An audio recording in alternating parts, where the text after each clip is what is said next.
flat earthers, how you doing? I'm just here in the headquarters, just doing a little bit of work. Had a guest on the podcast last night, just editing down the audio and trying to put the video together.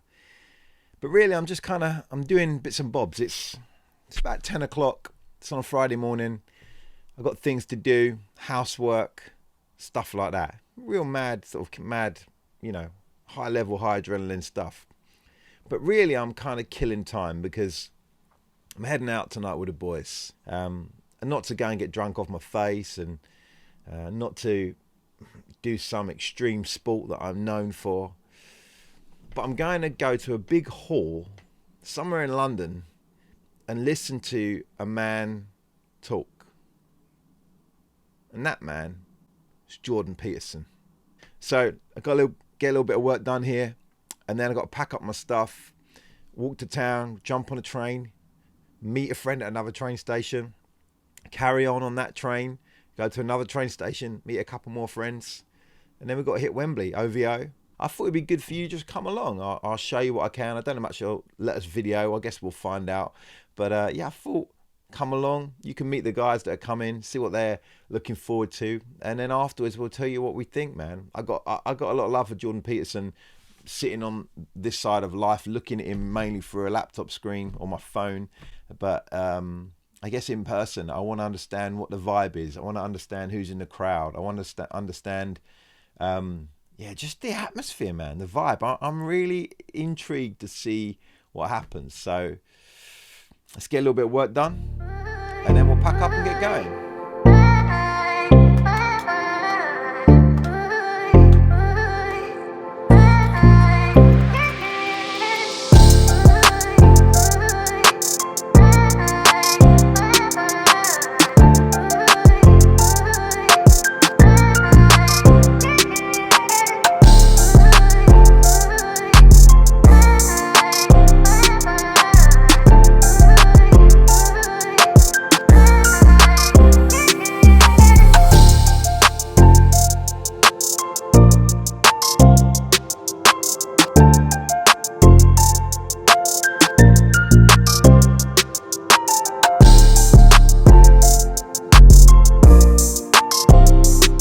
What are you looking forward to the most today, man?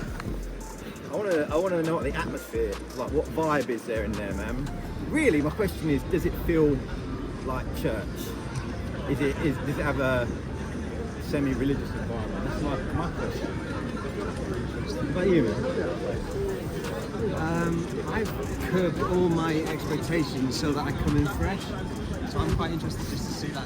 I've laid everything low. So I just don't know what I want. I hope it goes off piece. That's it. That's what I hope. Yeah. There'll be questions, won't there? So questions will be interesting. You get questions, man. You get them wide-eyed people. How about you, mate? I suppose on Monday, but I'm hoping that it's going to be something meaningful, spoken, I can hold on to and hopefully have some sort of impartation from into my life in a meaningful way. You know, if that doesn't happen, I'll be mega disappointed. Yeah? Rubbish. If it doesn't change everything, yeah, I'm out. I'm out. Yeah, give me. What about you, Shabazz? I, like Mark, I think, I've just come with low expectations. Low? You mean not low? No. No expectations. Okay, yeah. I just want him to, if anything, I'd love him to just speak about something relevant to the UK, something that we can actually be a little bit happy that someone has chosen to be bold enough to tell the truth about, rather than all the BS that we sometimes hear. So, yeah. Sweet. Look forward to it. Yeah, man. Let's get in there, bro.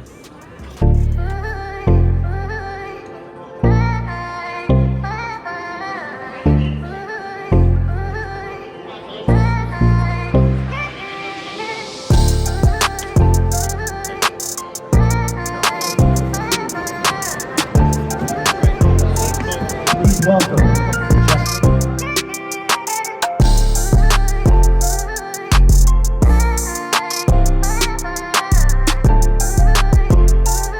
The notice is on! The notice has been on. Yeah. Go on then, let's do some feedback. If you want to do some feedback. Well, go on then, Shabazz. Tell me what you think. But this is going to be like this is going to be off the top of your head. This isn't going to be real, is it? Tomorrow or in a week, you're going to give me your real thing. But say it. No, so in truth, I do think that unfortunately I'm leaving as an unsatisfied customer. Not because there's not content in what we've just heard, but I think that it could have been organised a lot better. There were 2 questions that were responded to and a 45-minute kind of notice period. Preamble. Yeah. Which you can take pockets of insight and amazing insight from it, but there were 1,681 questions that were posed on an app. Basically, the night was framed around. The night was framed around a Q&A where he would be responding to those questions. You at least need to get through about 100 questions. You're not going to get through. You're not going to get through That's 1,000. a bit harsh, man. Maybe get into double figures. I know about 100 questions. Right, maybe you know what you got to do at least 15. 50. Yeah. 50. 50. You know what? For Jordan Peterson, 50 24, questions is 24. a stretch. But 2 questions in a night, because what happened, 2 people tonight determined what the rest of the thousands of people that came were going to listen to. But- 2 people framed questions that were about things that weren't relevant to the But here's rest the of us. question. Do you think those 2 people had their questions answered? I think they'll be satisfied by the fact that Jordan Peterson had just spent 40 minutes answering their questions, creating content around their topic. And so, yeah, I'm a little bit disappointed in that overall. Love him, but I think he could do better. Anyone else got off the... You don't have to. I think it's the salt principle. You get given the tiniest amount of salt, strong salt, sea salt, Himalayan rock salt, on some peanuts or some chips, and it's moreish. When there's too much, it sticks in the throat, and I felt, for me, I didn't have enough oxygen, enough room to move my body, and I was getting too much hit in my brain, and I felt like, stop putting salt in my mouth. I couldn't think, move, or breathe. Yeah. And I felt like that. It was a situation in there. It was like stress position. You couldn't move. Can't move my body. Everyone was on everyone else's chair. There was no air conditioning. There wasn't any air conditioning, man. Not a jot of air conditioning. Yeah. And it was dark. There was no reason. It's no reason for it to be dark. Yeah. Why did it have to be dark?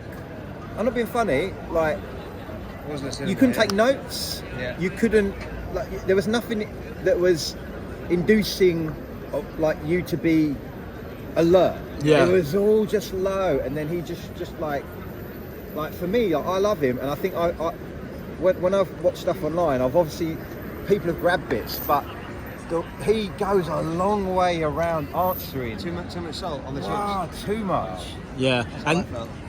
the truth be told is the long response to one question, and to some degree it's a response that has been, you answered a question 10 times. You answered the question 10 times with different ways of answering. Every 10 times you answer that one question, there's 9 other questions that you're not answering, because there's other topics and other content you can go into. Or you're diluting your last answer. I'm thinking about how you answered it, and then you'll give me another one and another one, another one. Yeah. I can't get grounded in that last You answer. can't get answering, That's what I'm saying, my it's, sponge is... Yeah, no, you're right. brainstorming the When you answer. go in with a sort of dry sponge, an empty sponge, with no expectation, and to try to absorb what you're saying. But once that sponge has reached maximum saturation, it can't take anymore. Yeah. And I wanted to like walk, I wanted to just process, I wanted to write it down, I wanted to do something, but I couldn't. I was stuck in a dark, oxygenless spot, and I was like, kept getting my... So I was like that, and I was like, I need to get out and move. That's why, for me, mob is so important, because we are out in air, and it feels like something like you can actually move, and you're not... Did you see there was a guy in front of us who brought 2 kids. Oh, yeah. I've never wanted to be a kid more, because I'd be smaller, Yeah. and the chair would be bigger. Yeah. And instantly they fell asleep, and they huddled into their dad, and I was like, you lucky bastards. Because I couldn't. Yeah, I overall think that, so questions and answers are very key, and I think it's questions. What's this? Let me just see. What's this say on here? This thing's called cue cards for a reason. Such a shameless plugger. No, but the beauty is, if you frame the night around Q&A, Do it. you've got to do it. You have to actually respect the Q&A. Yes. And I thought, phenomenal. And even as they were prepping us, the wife came out. I've never seen the wife, and I was honoured to see her. Yeah. But I wanted to hear from her more, and she got to ask 2 questions. Yeah. Had she been able to ask about 30 and frame some of the questions, tell us a little bit about maybe why call this some question is bullshit. important to Maybe her. call some bullshit on Jordan and have a bit of ding Jordan, dong. this question's going to be really interesting. Know what I mean? Because last week we did. Yeah. It just would have been like, wow, we've got Q&A. We've not just got a little bit of Q and tons of A. Yeah. Do you know what I mean? And so the Q&A brings you into conversation, and we didn't get conversation tonight. Here's what you didn't get. There was zero banter. Zero. Yeah. No. And you can't just have, you need steak and salt, but you also need sips of something. Yeah, to break mix it up. You need to mix it. It was just constant, Textures. I tell you, it was constantly the same tone. that's true. There was no banter. It was monologue. It was monologal, or whatever you call it. It wasn't dialogue. It wasn't dialogue, man. There was no like, and I know we can't do it with everyone, but there was no like, just little. Back and forth. But and that's why I was saying a little bit of that would have been bring us into where we are today. I mean, we're in a period of 10 days of mourning for the loss of a queen that has been in existence. Well, she's been here forever. Yeah. For you as Jordan Peterson to come and not mention that, you didn't even mention it. You didn't even just bring, he mentioned the energy crisis, which is interesting, but it was like in passing. Yeah, just in passing. I would have thought you're in the UK, you're speaking to a British audience. Majority of the questions, I read through a couple of the questions.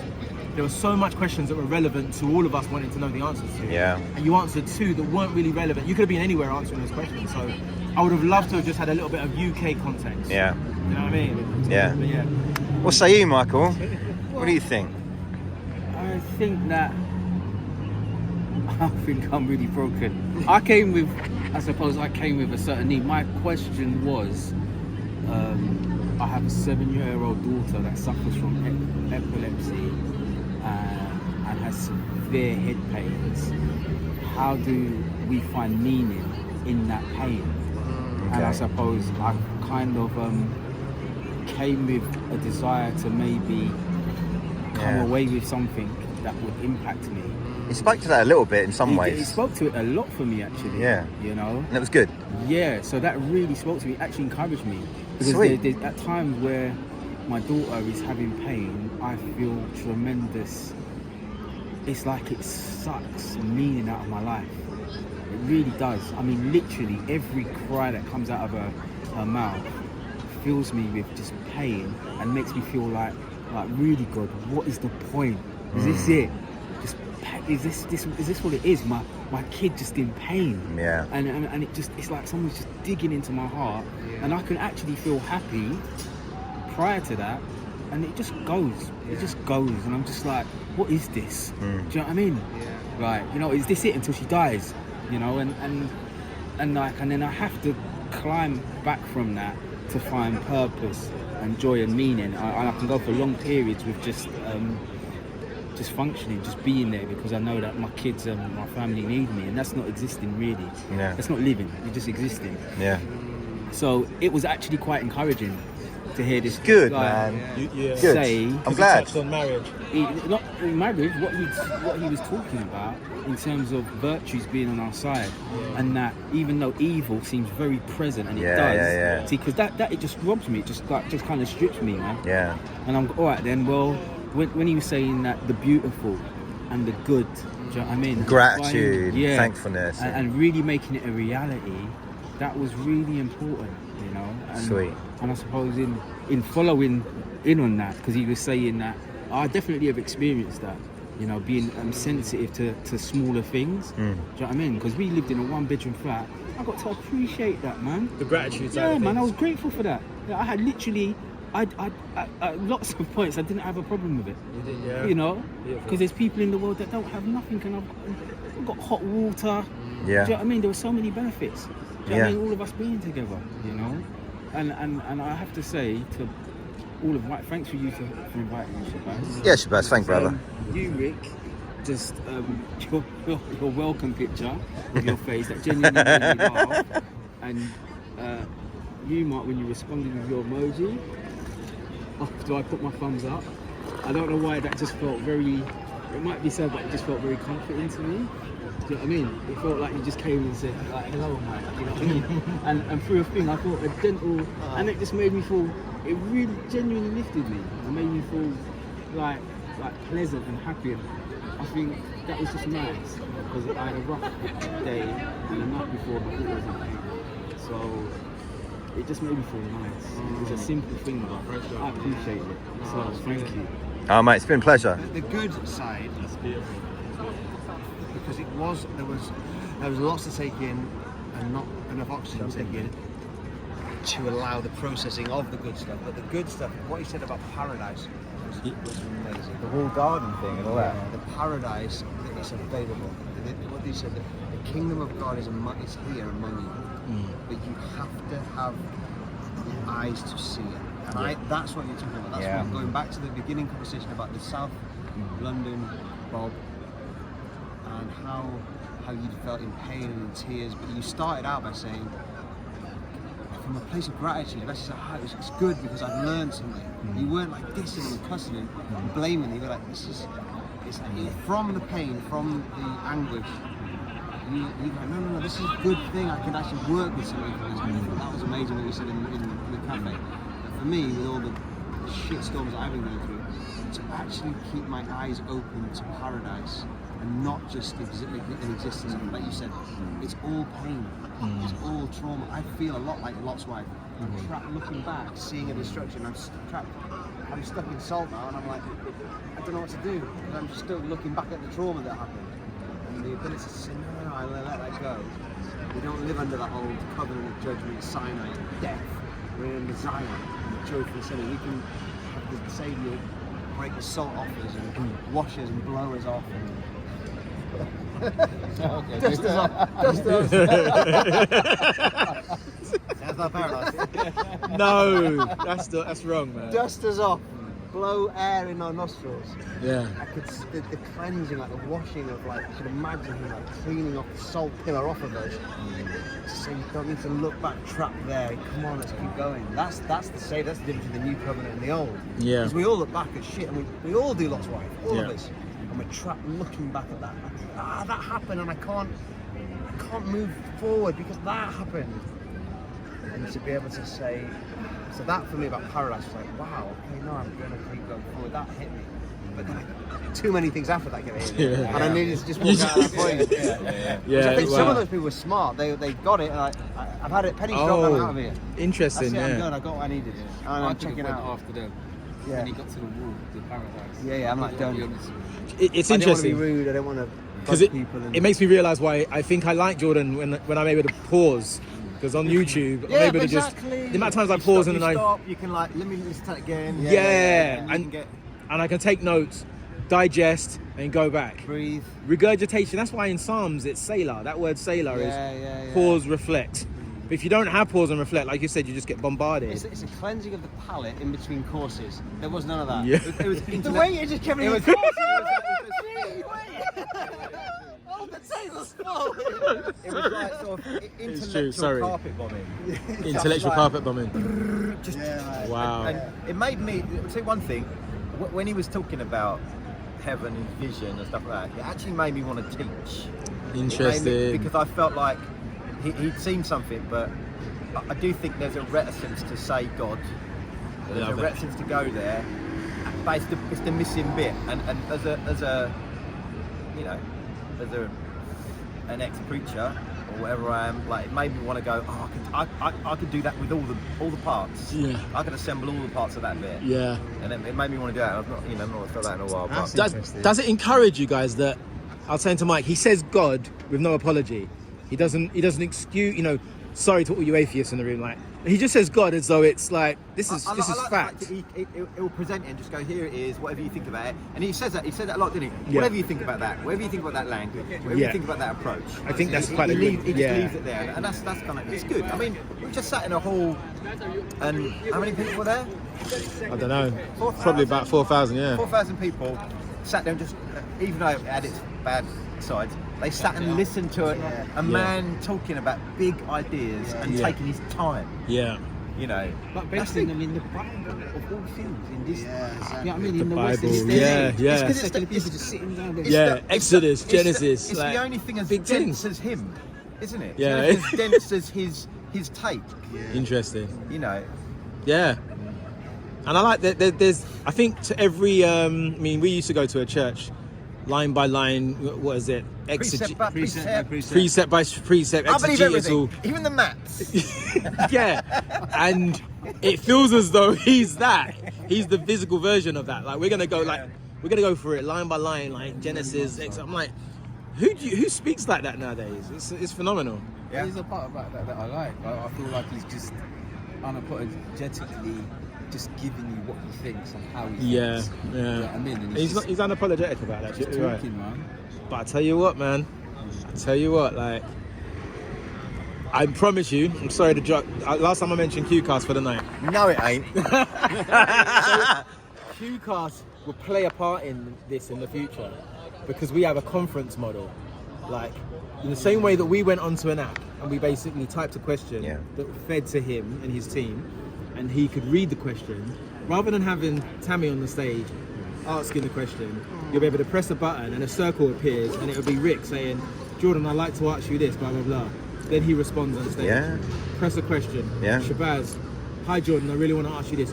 Because if someone in the crowd sees their face on screen, then you get through the questions in a lot more personal way. Or it's like, thanks for coming, give us an hour, behind a Patreon paywall, boom, boom. I will answer the the rest other of the questions. The other 1,500 questions will be answered. What I'm saying, bro. Do you know what I'm saying? Like, 2 people tonight are leaving thinking, oh my God, he just spent 40 minutes answering my question. Yeah. But literally, 1,679 people are walking away saying, So how I do really you? wish you got to So answer how my do you question.